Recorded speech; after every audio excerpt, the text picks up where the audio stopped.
Well, uncertainty is exhausting, and employees and teams have been operating in survival mode for the last couple of years. Now, Melissa Marshall and Matt Bosch from Core Counts joined us this morning to talk about how we can start the journey of getting out of the high-stress environment.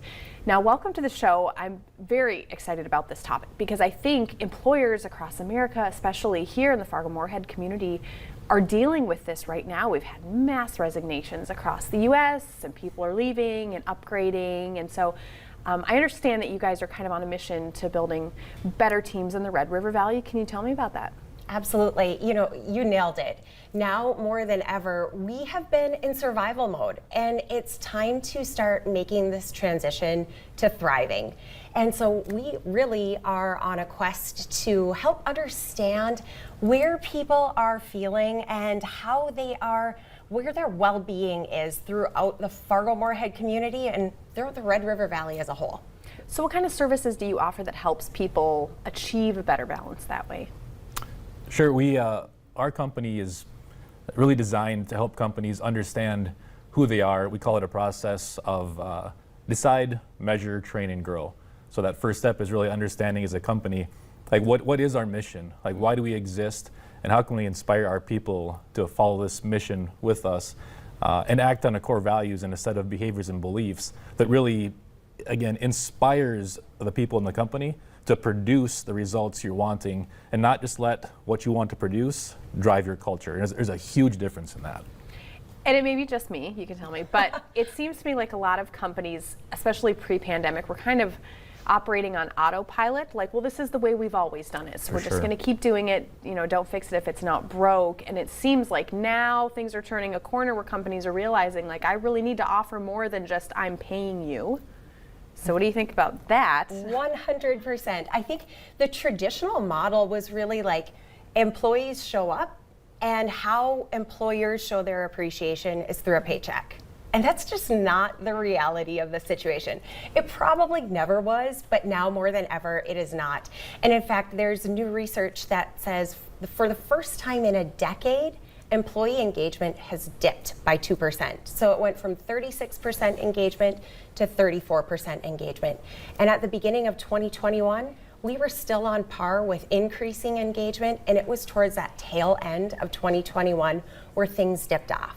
So between the Great Resignation, where people have left employers in mass exodus, and this dip in engagement, it is time to focus on growing and supporting our employees.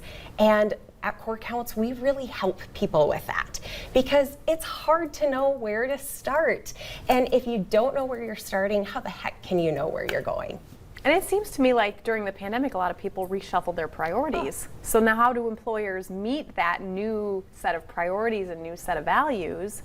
And I know that's something that you would work with as well. So how do you lead employers kind of to understanding, you know, the way things were done before, it's just not working now. We're seeing it in turnover. We're seeing it in employee dissatisfaction. Have you worked with a specific employer where you've showed them, like, look, we need to set a new path here, and here's how we do it? Absolutely. One of the clients that we work with, we surveyed their team, and we discovered that although they were crushing it in terms of fulfilling their mission and their values, their team was stressed out. And so we dug deeper and interviewed their team a little bit more and came up with strategies to help them manage their stress a little bit more. And we have seen that uptick in satisfaction. And it was really a way for that team to learn that their employer cared about them.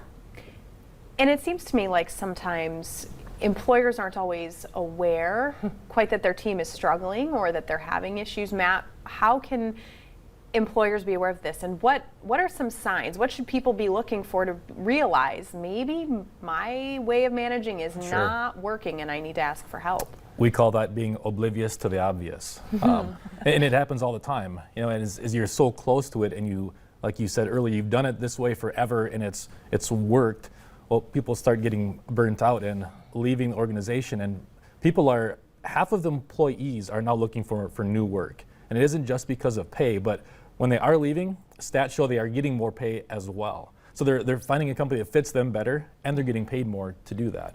So we work with companies to really, again, define who they are as a company, more than just what we produce, but why we produce it, and what are the values and the beliefs that are reason why we exist, and try to have them re-engage with that. Because what happens a lot of times with companies as they grow is they forget why they ever existed in the first place. And they focus more on how do we create more widgets, and then why did we ever create that widget in the first place?